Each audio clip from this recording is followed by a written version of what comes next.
those who may be having early voter remorse, in 8 states, it is possible to change your ballot, Pennsylvania being one of them. So if you've had early voter remorse and you've now decided you want to vote for Donald Trump in view of the latest email scandal, or you took a look at your Obamacare premiums, or you're just listening to what's happening in the economy, you can change your vote.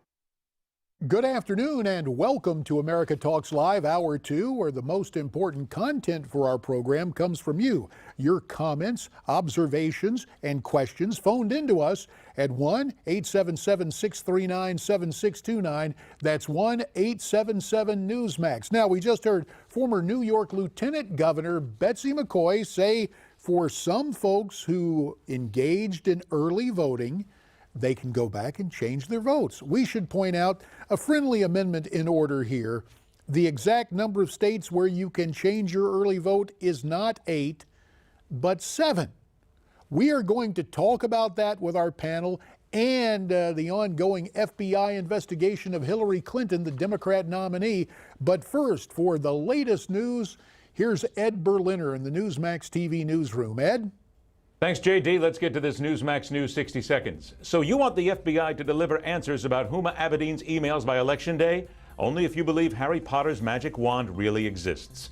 According to CNN, cataloging the emails might just take a few days, but the massive volume of missives and coordinating then with other federal agencies to ferret out classified material could take weeks.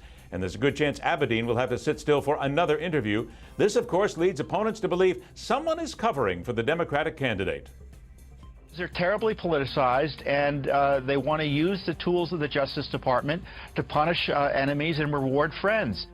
Las Vegas casino billionaire Sheldon Adelson would like to reward Clinton enemies, doing just that by committing $25 million to an anti-Hillary super PAC with just 1 week until the election. Fox News reports the cash will be funneled into more TV ads this week with a lot more dough on the way. Look for the campaign to focus on seeking to stop the damage on Republican down-ballot races.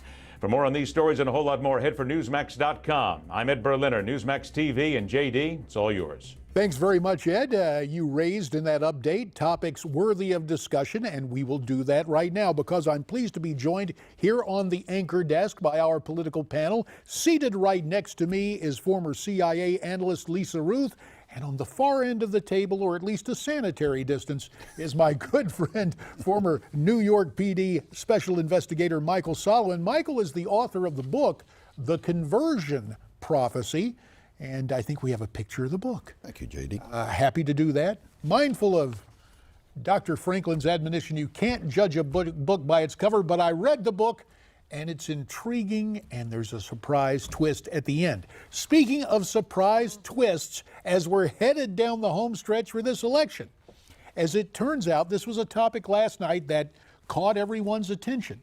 The notion that in 7 states, if you've engaged in early voting, you can actually go back and change your vote. In some of those states, you can change your vote twice, maybe 3 times. CNN had the report. Officials in 7 states allow voters to change their early or absentee ballots with no questions asked. The process has been rarely used heretofore, but it is receiving new attention due to the record amount of early voting. Some estimate nearly 40% of American voters will have cast their ballots prior to Election Day.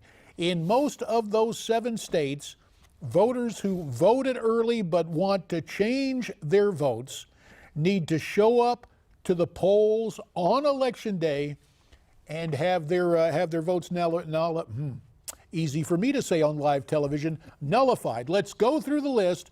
I want you to listen closely. If you're from these states, we want to hear from you. Wisconsin, Minnesota, Michigan, Pennsylvania, New York, Connecticut, and Mississippi. Those are the states, and I just want to hear from you at 1-877-Newsmax. That's 1-877-639-7629. Are you going to go back and change your vote? Now, if you live in one of those 7 states, you need to check the law in your state. It's a little different in all of those jurisdictions, but it's very, very important. And so our first topic, as we sit here in Florida, where a lot of early voting has gone on. I voted Sunday. I'm just kind of curious, without revealing how you voted, have either of you done that early voting? I did do early voting. Michael? I voted Sunday, and I got to tell you something. My ballot had to be reprinted because it came out printed wrong. Yeah, well, it was minor. It wasn't minor. But you pointed it out, yeah. Well, no, I didn't realize it until I voted it. On the judges, do I want to keep them and not keep them? On 3 of them, it didn't have a yes choice. It said no, no, no, no, no, no. And I said, okay. Well, it's another example of how every voter needs to be vigilant. Absolutely. We say caveat emptor, buyer beware. We'll kind of anglicize that Latin. Caveat voter. Voter beware. You have to take a look at it and you have to understand it. But there is this broader topic. With these late revelations, and we'll get into the who done it and why later. But do you think there's going to be a profound amount of voter remorse? Or are things so cast, Lisa, that people are sticking with their candidate no matter what? From an analytic standpoint, and the people I talk to, you've got the Clinton supporters who I don't think it matters if there's a gazillion more emails. They're not going to change. I think you've got the Trump supporters, and whether more hot mic things come out, I don't think they're going to change. The issue to me is this group in the middle, this undecided voters who are really struggling. And my guess is they have not yet voted. But I know we're going to talk about the impact of the emails. I think my concern, the more people I talk to, is they are not going to show up to vote. I really think that that's what's happening, this disgust with the whole political system, rather than taking it over and saying we're going to do something about it. I'm hearing more and more people saying they won't vote.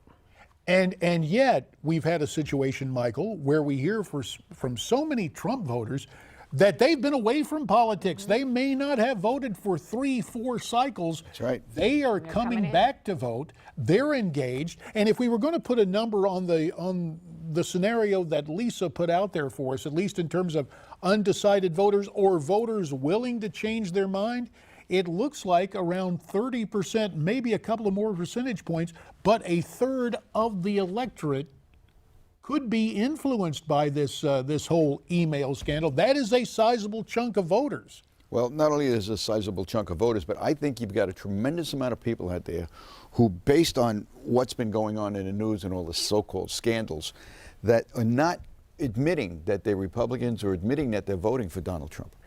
Now, I've been voting since I'm 18. I don't want to tell you, since I'm 21. I couldn't vote at 18 when I was 18. But okay, so you were 18. You were a younger man before 1970 or 72. Yeah. But I have never been polled in my life.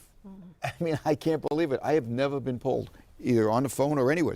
But that's besides the point. I think that what you've got now is you've got people who are going to show up and they're going to be surprised. And once they get in that polling booth and they're ready to cast that ballot, are they going to say to themselves, do I want a president who will probably be impeached, or am I going to cause a constitutional crisis? What am I going to do? Or do I want to give somebody a chance to finally turn this country around and clean the cesspool? And it's going to be, I got a feeling that, they're talking about Donald may win by 1 or 2 points, or she may be by 1 or 2. I think it's going to be a landslide. I think he's going to take it by almost 10. Well, we will find out. We will save the tape. Lisa Ruth, in your role as CIA analyst, you looked at governments around the world. I did. And governments to our south. And we often talk about banana republics.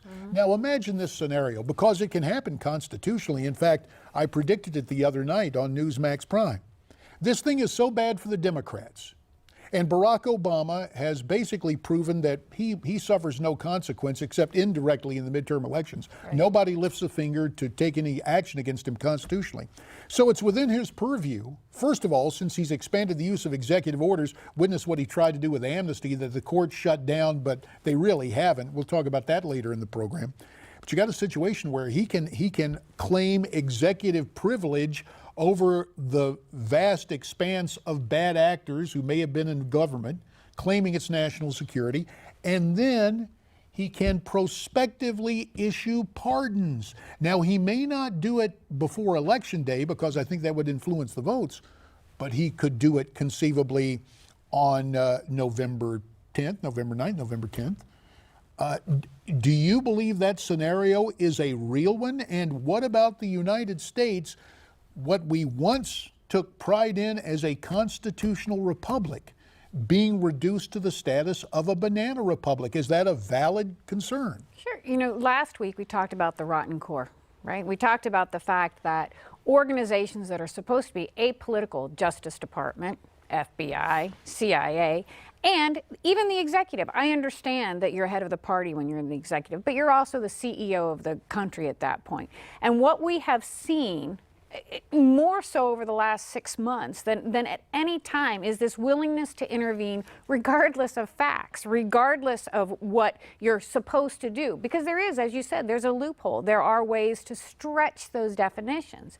And to me, is it possible? I think it's absolutely possible. I also think it won't happen before Election Day. I don't think that'll happen. I don't even think it'll happen immediately after the election. But there is this time frame where I think we're going to see, we talked about justice, and I know we're going to talk about FBI, but whether it's getting on a plane with Clinton or whether it's Comey doing something else, you know, the land is shifting so dramatically.